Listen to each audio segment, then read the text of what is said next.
66 years ago, the National Party won an all-white election with the mandate to assemble what arguably is the most brutal system of discrimination of the 20th century.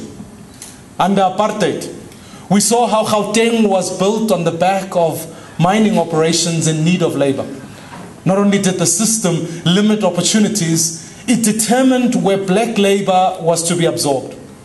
Concentration of labor allowed a white government and big business not just control over resources, but control over where people lived and the lifestyles they led.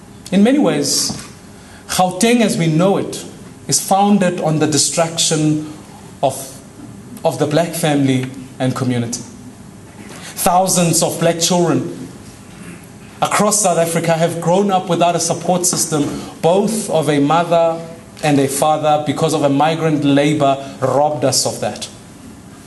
Flourishing diverse communities such as Sophia Town were destroyed by a government intent on crushing the social progress for black South Africans.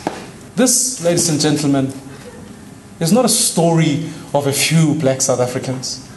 This is not the story of a handful of people. In fact, it's a story of millions of people who were subjugated and suppressed for reasons only of their skin color.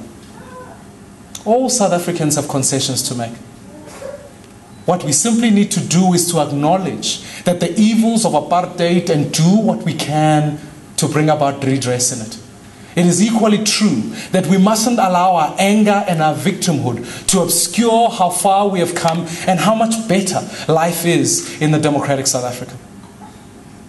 You see, I'll be very honest with you and say that the rise of racial mobilization should be a huge worry for all of us.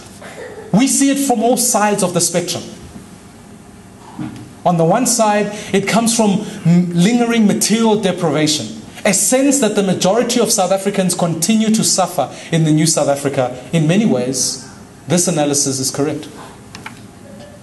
Patterns of privilege may be starting to change, but whatever way you look at it, we are still a nation of insiders and outsiders.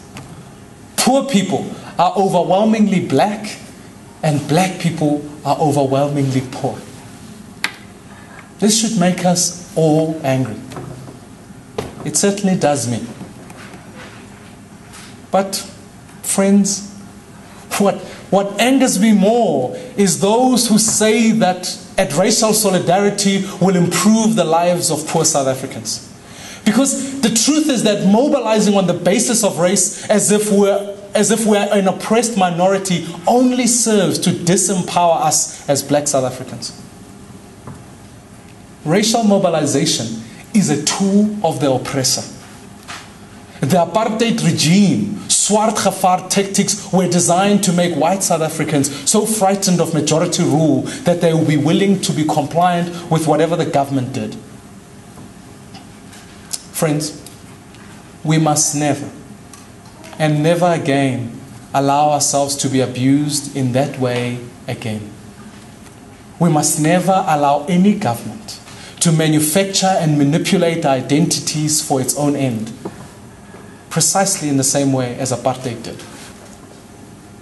My question to you, profoundly so, is to ask whether we can get past the strange and very twisted history. I'm of the firm belief that we can. We can, and if we do, we must not do so at the expense of forgetting that this history is part of our individual identities. Our politics do not have to be a politics of choice between black, white, rich or poor, Zulu or Xhosa. I believe we can forge a new kind of politics based on a shared identity that takes nothing away from the individual identities we choose for ourselves.